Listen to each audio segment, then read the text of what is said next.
शिशु मंदिर हम, हे सरस्वती शिशु मंदिर हम, तेरा ही गौरव गाते हैं, तेरा ही गौरव गाते हैं। जो मंदिर विद्या देवी का, जो मंदिर विद्या देवी का, हम तुमको शीश झुकाते हैं, हम तुमको शीश झुकाते हैं। ज्योतिर्मय निकलता है तू, ज्योतिर्मय निकलता है तू, चिरज्योति ज्ञान की जलती है, ज्योति ज्ञान की जलती है, रहती है जगमग दीप शिखा, रहती है जगमग दीप शिखा, जब विद्या ज्योति निकलती है, जब विद्या ज्योति निकलती है। हम इसी ज्योत से ही अपनी, हम इसी ज्योत से ही अपनी जग ज्योति दीपक जलाते हैं।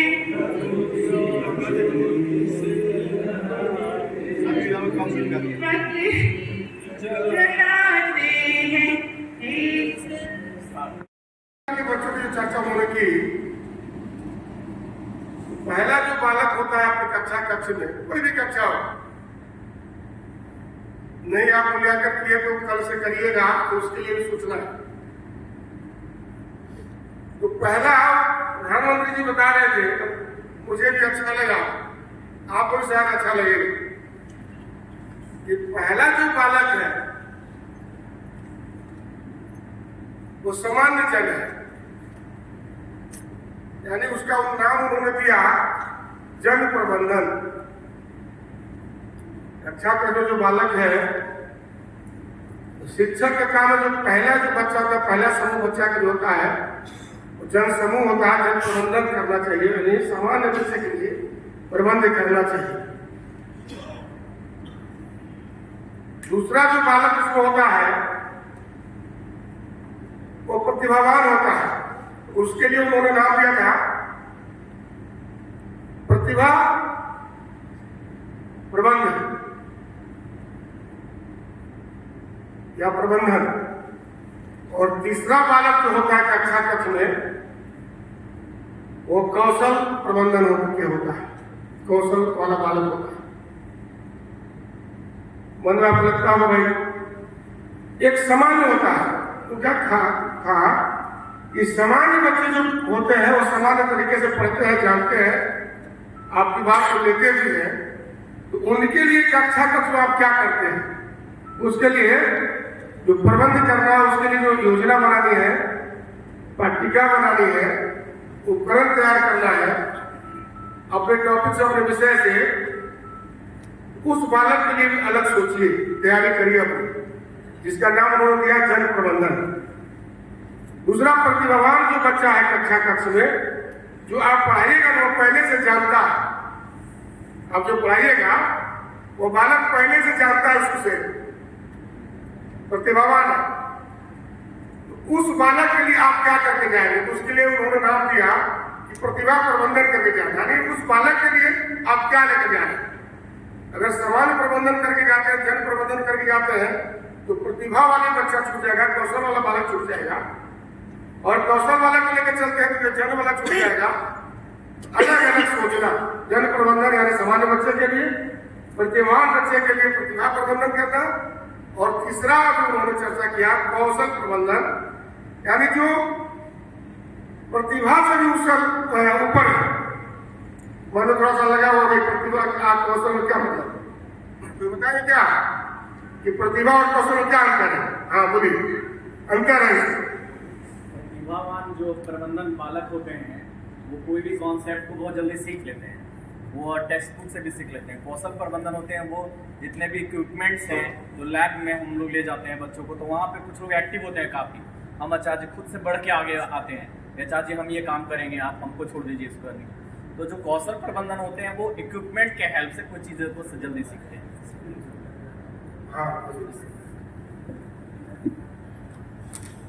कौशल सीखने का अंतिम चरण होता है। जैसे लर्निंग हुआ, लर्निंग के बाद अंडरस्टैंडिंग होता है, अंडरस्टैंडिंग के बाद बोध होता है, बोध के बाद प्रतिभावान बच्चे में वो एक स्टेप आगे चलता है। उसकी क्षमता जो होता है 10 साल के बच्चों का यदि है तो वो 9 साल में ही वो 10 साल का रिकवर करेगा, 9 साल में ही 12 साल का रिकवर करेगा, जिसका IQ ज़्यादा होता है, ये प्रतिभावान है। और जिसका स्किल होता है, मतलब जो अनुभव से काम को करते करते अनुभव से स्किल्ड प्राप्त कर लेता है, उसको हम लोग बोलते हैं कौशल। मतलब ज्ञान को प्रैक्टिकल के तराजू पे नाप करके अनुभव के आधार पे वो उसमें मिस्टेक होने की संभावना कम होती है। ठीक है। प्रतिभा के बारे में जैसा कि मेरा सोचना है, वो आज है लेकिन कल नहीं भी रह सकती, लेकिन कौशल आज भी है और जब तक जीवन है तब तक रहेगा। कौशल शिक्षा तो विशिष्ट शिक्षा है, वो शिक्षा कौशल में रूपांतरित हो जाती है, मुझे लगता है वो बहुत बढ़िया है। लेकिन प्रतिभा आज है, ये भी कल है। थोड़ा इसको स्पष्ट करते हैं। सामान्य बच्चे के ध्यान में या प्रतिभा में ध्यान में रखिए, जो आप पढ़ाते हो पहले से जान रहे हैं। आप हर समाज में देखिएगा, अपने परिवार में भी आपके पास भी बालक बालिका होगी। आप जब 10 वर्ष के थे आपकी क्या समझ थी, आपके अंदर क्या प्रतिभा थी, और आज के बालक बालिका को आप तुलना करिए अपने उस 10 वर्ष की उम्र में और आज के 10 वर्ष की उम्र में तुलना करिए कि आपका रेशियो क्या था और आज के बालक में क्या है, तो ध्यान में आएगा प्रतिभा। तो आप जो पढ़ा रहे हो प्रतिभा पहले से वो बालक आता प्रतिभावान है, उसके लिए मैंने कहा उसके लिए भी सोचना है। एक के सोचने से तीनों का काम नहीं होने वाला। कौशल की बात बता रहे हैं, बच्चे को प्रतिभावान नहीं है, लेकिन उसके अतिरिक्त वह हारमोनियम बजाना जानता है, वह पेंटिंग जानता है, वह तार कहीं बिजली की कट गई सब लोग उसको नहीं जोड़ता है, वह जाकर क्या करेगा, वो जानता है कि प्लस मैंने कहा वो उसको जोड़ देगा। वह पढ़ाई का काम जानता है, मैं कहा कि जाना चाहता हूँ शायद ध्यान ना रहा होगा, वो पढ़ाई का काम भी जानता है, वो पेंटर का भी काम जानता है, वह लोहा का भी काम करता है, गीत भी अच्छा गाता है, वादन भी बढ़िया बजाता है, वो बढ़िया खेलता भी है, वो चित्रकला भी बहुत बढ़िया बनाता है, वो नाटक भी करता है, नृत्य भी उसको आता है। एक तो उनका था कि जो बालक सामान्य बालक है उसके लिए भी सोचना अच्छा करना, जो प्रतिभावान बालक है उसके लिए योजना चला करना, और जो कौशल वाले हैं, जो प्रतिभा भी उसके पास है और ये कला भी है अतिरिक्त उसके पास आचार्य जो बताया, तो उसके लिए सोचना उसको उस दिशा में कहा डाइवर्ट करें। हम लोग क्या करते हैं, पढ़ो एक ही लेकर पढ़ाई के अलावा कहीं कोई किसी की रुचि नहीं है। हम लोग सभी आप ही नहीं अभिभावक की पढ़ो पढ़ो पढ़ो, कोई नहीं कहता है, बहुत कम लोग ऐसे बोलते हैं खिलाड़ी बनो गायक बन जाओ, एक बढ़िया जो है कष्ट मिस्त्री बन जाओ, बढ़िया पेपर के क्षेत्र में जाओ, ये सब कोई नहीं कहता है। चित्रकला क्षेत्र में आगे क्राफ्ट में आगे बढ़ो, किसी में आगे बढ़ो, ये सब कोई नहीं कहता है। हम लोग सब लोग बालक के लिए लगे रहते हैं, पढ़ो पढ़ो, भले ही उसकी रुचि है या नहीं है, वो स्किल उसके अंदर है या नहीं है, फिर भी हम उस पर लगे रहते हैं। मेरा कहना है कि अच्छा कक्षा में 3 प्रकार के जो बालक है, आप तीनों के लिए अपने पॉकेट में सामग्री, मतलब अपने मस्तिष्क में सामग्री, जो भी लेसन प्लानिंग आप करते हैं क्या तीनों के लिए लेकर के लेके जाइए। दूसरा, बहुत बड़े बड़े अपने महापुरुष और लेखक कवि हुए हैं, चाहे अंग्रेजी हो, गणित हो या सामाजिक विज्ञान हो, इसलिए आप उससे बचना है। एनआईटी की दृष्टि से लोकल वोकल की बात की गई, आपको उस उदाहरण या जो गतिविधि चलाना है उसे प्रयास करना, क्या अपने भारतीय कोई उस तरह का उदाहरण है क्या? जैसे बहुत सारे लोग इसमें हाथ उठाए, बहुत कम लोग हैं, बाहर का जो दे रहे हैं तो कोई बुरा नहीं कर रहा है, आपका कोई चला रहा है, लेकिन अब प्रयास थोड़ा करना है बालों के ध्यान रहे कि नहीं हमारे अंदर, हमारे समाज में ये महापुरुष होते हैं। हमारे गांव में जग्गू काका भी महापुरुष है, हमारे गांव में क्या ये जगदीश बाबू बिरकुमार सिंह भी हमारे महापुरुष है, वो भी लड़ाई लड़ रहे हैं सबका सर। राष्ट्र सूत्र भी हमारे यहाँ लड़े, क्या शेक्सपियर का नाम क्यों लेंगे? भारत में कोई शेक्सपियर के जैसा नहीं है क्या पुष्पांजलि है कि नहीं? कौन है? कालिदास का नाम लेते हैं। पुष्पांजलि जी को बोलना चाहिए, कालिदास का नाम लेते हैं। हेलो, तो क्या सूरदास किस विद्यालय में पढ़े थे? किस महाविद्यालय में पढ़े थे? कौन शिक्षक उसको पढ़ाया? एक बार बालक को कहाँ ले जाना है, वो क्या चाहता है, अपने भारतीयता के आधार पर, अपने लोकल वोकल के आधार पर उसको आगे बढ़ाना है और तीनों प्रकार के बच्चे को लेकर काम करना है। एक ऐसा आग्रह को ध्यान में यहाँ करना था, मुख्य विषय जो है जो जानकारी को चाहिए वो दिए हैं, उस सरप्लस हो गया तो ठीक करना है। दूसरा, कर्जालय में कौन कितने लोग पर हाथ रखे? कर्जालय में जानकारी नहीं, 6 है कि 7 है? इन्हीं हाथ में ये लोग नहीं, ठीक तो ठीक है। एक ऐसा आग्रह करना था। दूसरा एक आग्रह करना है, ये सबको अच्छा लगता है, छुट्टी के बाद बैठे हैं, कल सूचना होगी कि इसलिए कोई बात नहीं है, लेकिन मतलब भाई क्यों छोड़ेंगे? क्या देश सचिव जो देश सेवा निवृत्ति के बाद क्षमता योजना दृष्टि को ध्यान में रखकर संगठन ने 2 विषयों का अखिल भारतीय प्रमुखों को बनाया है। एक शारीरिक शिक्षा और एक संस्कृति बोध परियोजना, जो विद्या भारती के 4 आयाम है, उसमें एक आयाम संस्कृति बोध परियोजना है। और संयोग से आए हैं, बैठक में प्रधानाचार्य ने अपने उद्बोधन बताया था, तो हमको लगता है कि उसका लाभ बैठे हैं, तो आज बैठने के कार्यक्रम में बैठे थे 10-15 मिनट है, उनका भी विषय कुछ आएगा, उसका भी लाभ हम लेंगे। मन में विचार आया है 5 मिनट के लिए, क्या 5 मिनट के लिए आवश्यकता है तब, तो तुरंत 5 मिनट में आ जाए, 5 मिनट के लिए छोटे मोटे प्रातः से ही राष्ट्रीय स्तर के नंबर अधिकारी का मार्गदर्शन विद्या भारती के विशेष प्रकल्प के दृष्टिकोण से प्राप्त हो रहा है और उसके समापन के उपरांत हम सबों की बैठक प्रारंभ हुई।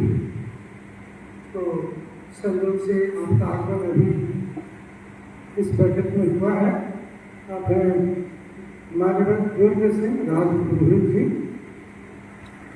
आप मुख्य रूप से राजस्थान के रहने वाले हैं और विद्या भारती संस्कृत शिक्षा संस्थान में जो अपना संस्कृति बोध परियोजना का कार्य है, इसके आप अखिल भारतीय संयोजक के नाते से संपूर्ण देश में संस्कृति बोध परियोजना के कार्य के विस्तार के लिए निरंतर चिंतनशील रहते हैं। और आज भी संस्कृति बोध परियोजना के दृष्टिकोण से ही भारतीय शिक्षा समिति दक्षिण बिहार प्रांत की बैठक संपादित हुई है। पूज्य तपस्वी श्री जगजीवन जी महाराज सरस्वती विद्या मंदिर के प्रांगण में अपना भाव का स्वागत है और आचार्य बैठक में आपका अभिनंदन है। मैं आग्रह करूँगा माननीय पुरोहित जी से कि वो हम सबों का मार्गदर्शन करें।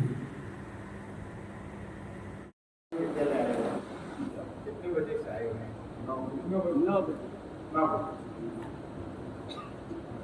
और घर जाएंगे तब तक 9 बज ही जाएंगे। घर वाले कभी पूछते हैं क्या कि करते क्या हो आप? 9 बजे से 9 बजे तक क्या करते क्या है आप? बाकी विद्यालय वाले तो बड़ा जल्दी छोड़ देते हैं। यहाँ आके विद्या भारती में क्या है भाई, आज आप जाकर के बताएं कि वहाँ क्या था, तो क्या बोलेंगे आप? क्या था? ये अभी बैठे हो ना, इसको क्या कहते हैं आप? बैठक कहते हैं या मीटिंग कहते हैं? मीटिंग रोज कहते हैं यार मीटिंग क्या करते हैं? आप कहेंगे कि हमारे कोई आता है और वो मार्गदर्शन करता ही रहता है, जो आता है वो मार्गदर्शन करता है, क्या भाई? और इतना मार्गदर्शन होता है कि हम सब मार्ग भ्रमित हो जाते हैं। क्यों? कोई आता है ये करो, आता है ये करो, क्यों? आने वाले बहुत रहते हैं हमारे यहाँ। इन्होंने कहा अखिल भारतीय विद्या भारती 26 विषय है, 26 विषय के अखिल भारतीय संयोजन राजगीर में आ जाए साल भर में एक बार, तो हमारा क्या होगा? क्यों भाई? बड़ा है ना मामला, खतरनाक है। तो आप चिंता मत करो, एक कोई बहुत ज्यादा लंबा चौड़ा भाषण नहीं। अब इन्होंने कहा है कि कुछ करना है, मेरे को 200 में भोजन करवाएंगे, चाय पिलाएंगे, ये सब वसूल करते हैं। ऐसे बुलवा बुलाते हैं,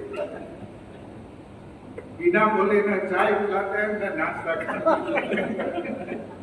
क्यों? मैं आपके लिए नहीं बोल रहा हूँ, मैं जो कुछ बोल रहा हूँ किसके लिए बोल रहा हूँ? ये मैं प्रारंभ नहीं, जब ऐसे बैठते तो सब बड़े टेंशन होगी, पता नहीं आए हैं इतना बड़ा अखिल भारतीय का, पता नहीं क्या मार्गदर्शन करेंगे, बड़ा ऐसा होगा। तो ऐसा कुछ ज्यादा आप चिंता करना है ना, मनस्थिति में ऐसे रखना है कि कोई एक आध की बात तो करें। मैं बहुत स्वार्थी व्यक्ति पहले कह देता हूँ क्या, तो मैं केवल मेरे स्वार्थ की बात करूँ। मेरा स्वार्थ क्या है? मेरे पास में जो विषय है उसको कहूँ कि दुनिया में सबसे महत्वपूर्ण यही है, और इसके अलावा कोई महत्वपूर्ण है ही नहीं। तो मेरे पास में कौन सा विषय है?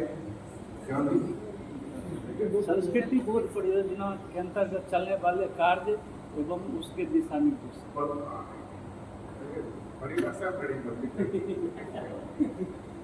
तो इधर का संस्कृति बोर्ड परियोजना एक विषय है, 26 विषयों में से एक विषय है। तो मैं थोड़ा उसी विषय से संबंधित बहुत संक्षिप्त, ज्यादा लंबा चौड़ा नहीं।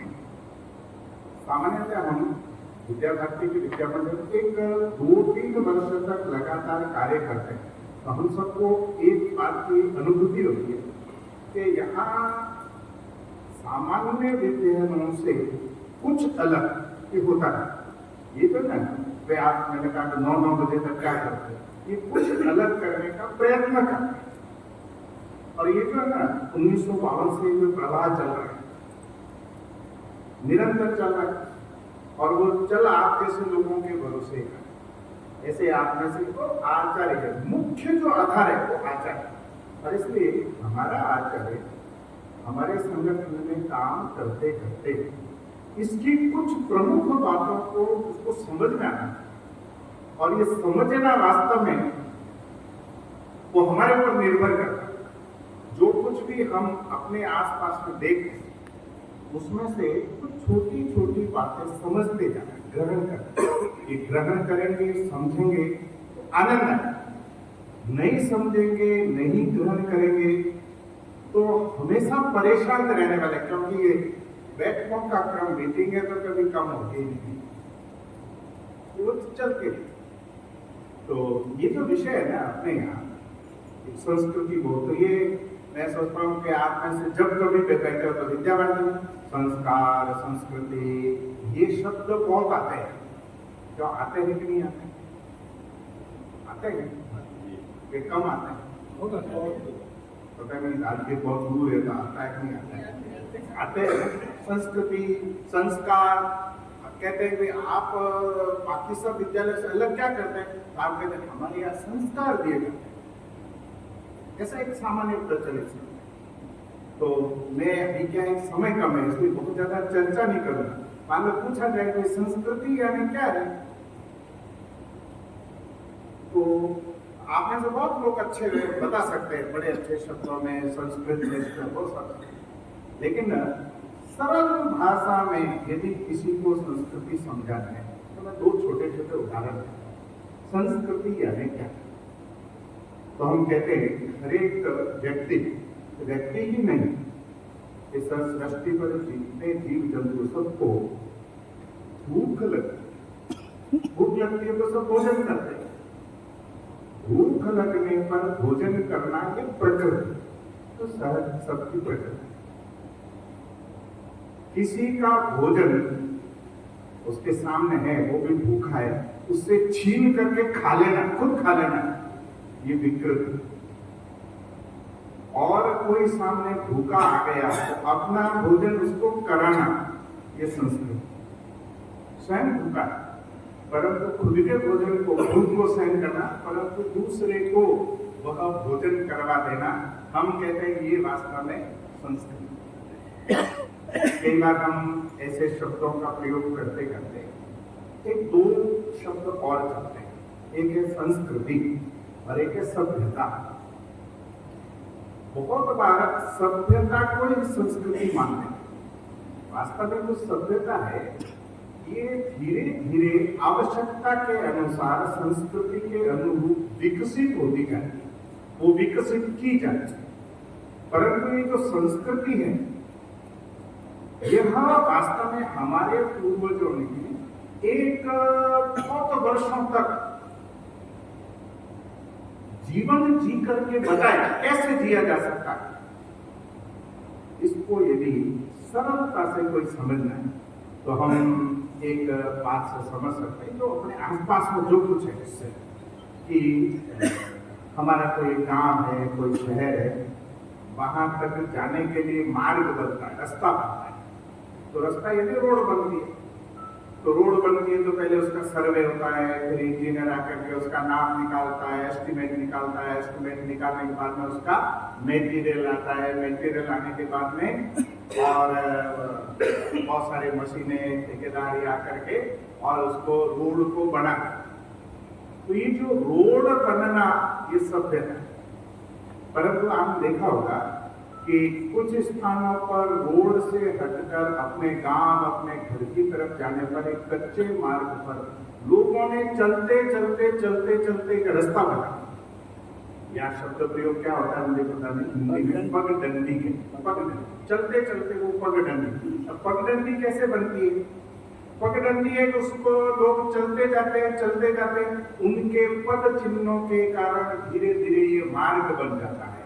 हमारे पूर्वजों ने वर्षों तक इस पर चले, पद चिन्ह छोड़े, ये पगडंडी यानी संस्कृति, सड़क ये सभ्यता। सरलता से हम किसी को समझने के लिए चलते। अब ये जो संस्कृति है इसको बालकों को समझाना, बताना की जरूरत क्या है? जो आधुनिक युग है, आधुनिक युग में दुनिया में जो कुछ हो रहा है वो अपने आना चाहिए। हम संस्कृति करके कहीं अपने बालकों को पीछे तो नहीं रखने। लोग सामान्यतया एक शब्द प्रयोग करते हैं कि ये जो है ना विद्या भारती वाले, ये संस्कृति अपना इतिहास ऐसा कर करके और भारत को 18वीं शताब्दी में ले जाना चाहता है। दुनिया 21वीं शताब्दी में जा रही है, ये भारत को 18वीं शताब्दी में, ऐसा ये कभी सुनते नहीं सुनते। बहुत सारे ऐसे लोगों के तर्क ऐसे रहते हैं। जरा ये 18वीं शताब्दी जो कहते हैं उसमें दुनिया की स्थिति, हमारी स्थिति क्या थी, इसका गहराई से पता करें।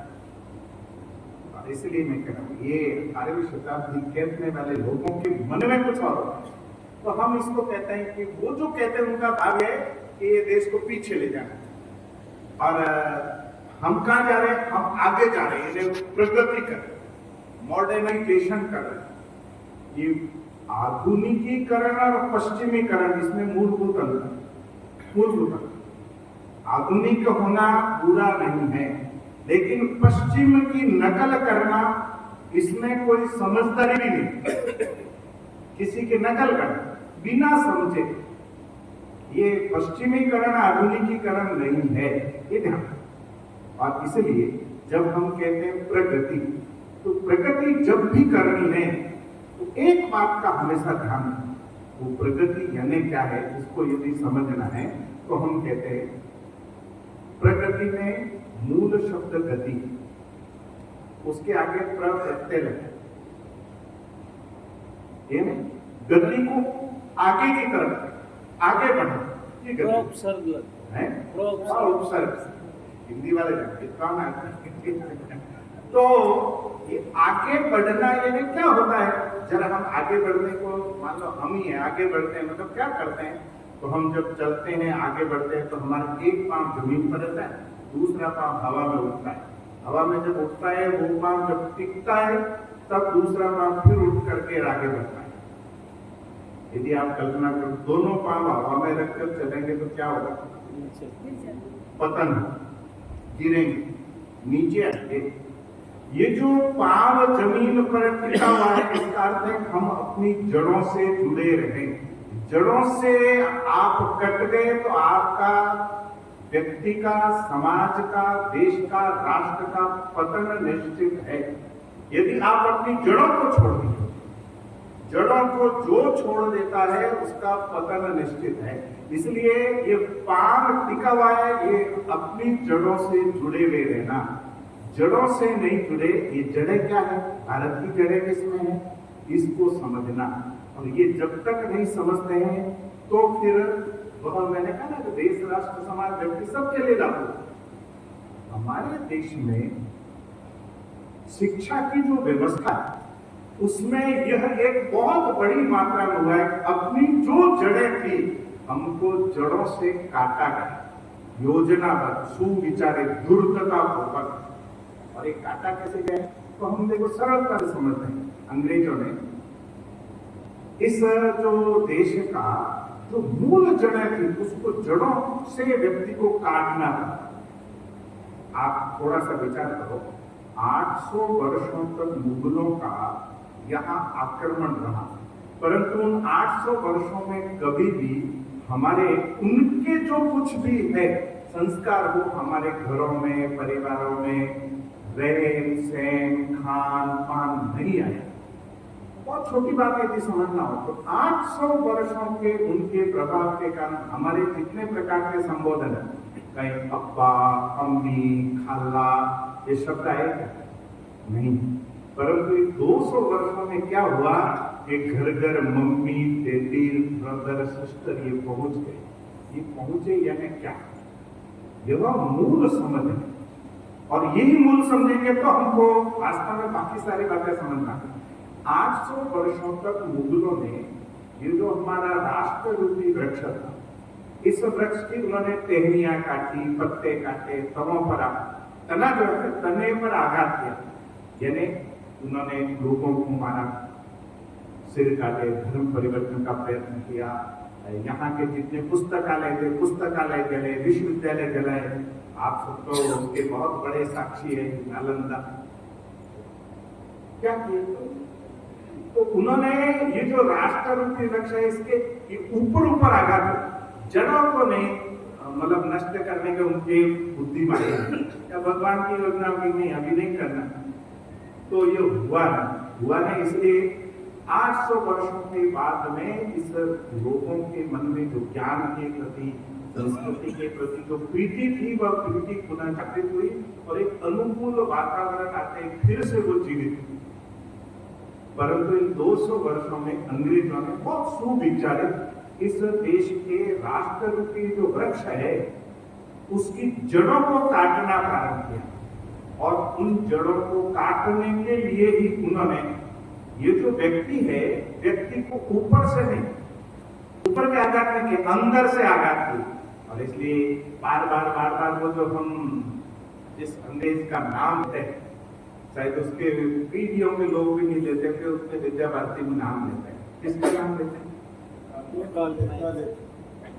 लेखा लेखा गुणगान जितना हम करते हैं और कोई नहीं करता।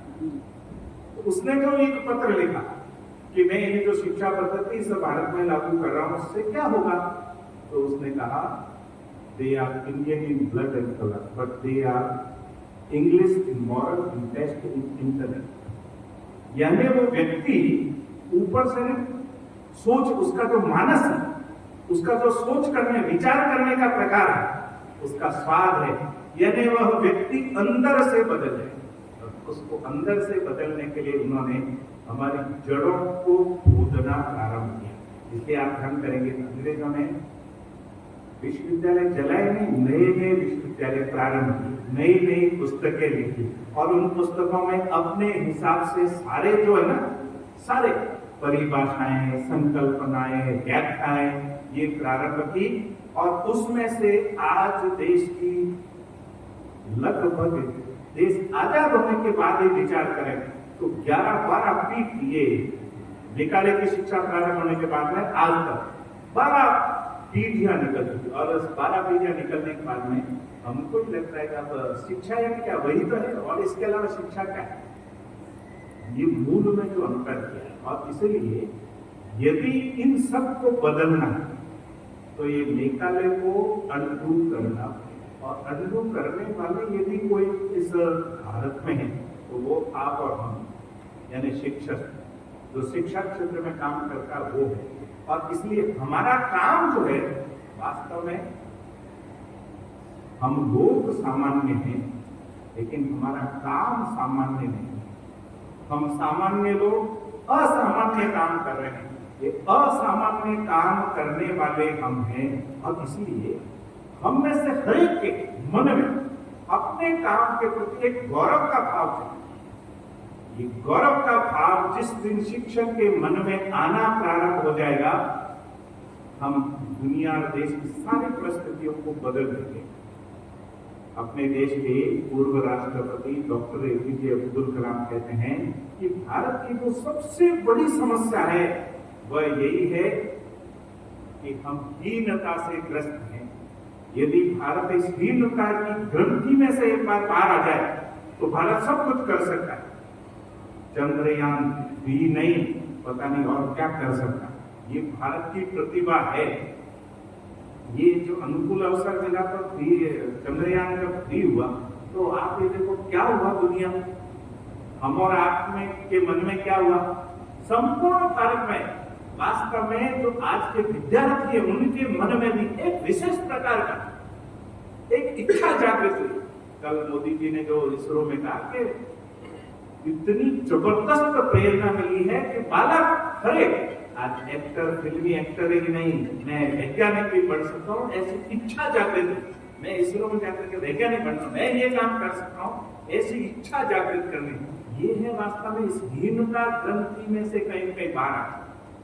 डॉक्टर एपीजे अब्दुल कलाम अपने जीवन का एक उदाहरण देते हैं और पुस्तक लिखी, उसमें लिखा है मैं जब राष्ट्रपति था तो देश के बड़े बड़े लोग मेरे से मिलने आते। जब वो मेरे से मिलने आते थे तो मेरा जो बैठक का कक्ष था उसमें एक सुंदर संसार का मानचित्र लगा हुआ, उसको देखते थे तो हर एक व्यक्ति कहता था कलाम साहब चित्र बहुत सुंदर है, बहुत अच्छा है। तो कलाम साहब कहते, मैं जब उनको कहता था कि ये जो चित्र है जर्मनी की प्रेस में छप कर का है, तो मैं जैसे ही कहता था कि जर्मनी की प्रेस में छपने आया है तो भारत का बड़ा व्यक्ति जर्मनी की प्रशंसा में धड़ाधड़ चार वाक्य बोले। जर्मनी की टेक्नोलॉजी, जर्मनी ने वैज्ञानिक इतनी उन्नति की है, यानी जर्मनी की प्रशंसा में धड़ाधड़ चार वाक्य। कलाम साहब ने मुझे बड़ा कष्ट, और मैं उनको कहता था कि हाँ जर्मनी ने बहुत प्रगति की, आप सही कहेंगे, परंतु भाई खड़े हो गए। मैं उनको हाथ पकड़ करके उस मानचित्र के पास में ले जाता और जिस जर्मनी की प्रेस ने ये चित्र छापा है उसने एक नीचे एक वाक्य लिखा है कि यह जो संसार का मानचित्र हमारी प्रेस ने छापा है ये भारतीय सैटेलाइट में भी है। भारतीय सैटेलाइट में भेजा है, यह सुन करके भारत का जो बड़ा व्यक्ति है वह कहता था कलाम साहब ये जर्मनी की प्रेस में सही लिखा है, भारत का सैटेलाइट ऐसा कर सकता है। कलाम साहब कहते हैं देश की समस्या की जड़ ऐसे प्रकार के जड़कते लोग, देश की समस्या सामान्य व्यक्ति नहीं, देश की समस्या का सबसे बड़ा जो कारण है ऐसे जड़कते लोग हैं, उनके कारण से आज भारत प्रगति नहीं करता है, अन्यथा भारत दुनिया में सब कुछ कर सकता है। भारत को, भारत की युवा पीढ़ी को इस हीनता की ग्रंथि में से बाहर यदि कोई निकाल सकता है तो आप और हम यानी शिक्षक। और इसलिए अपने काम को कभी भी छोटा मत समझो। मैंने जो वाक्य कहा याद रखिए, हम सामान्य हैं लेकिन हमारा काम सामान्य नहीं है। हम सामान्य लोग असामान्य काम कर रहे हैं और ये असामान्य कार्य ही भारत को, जो हम बोलते हैं ना, जग सिर मोर बनाए भारत, जग सिर मोर बनाएगा, ऐसा विश्वास हमें हरेक के मन में लेकर के हम अपने कार्य को करें, इतना आप सबसे सुखिनः सर्वे भवन्तु सुखिनः सर्वे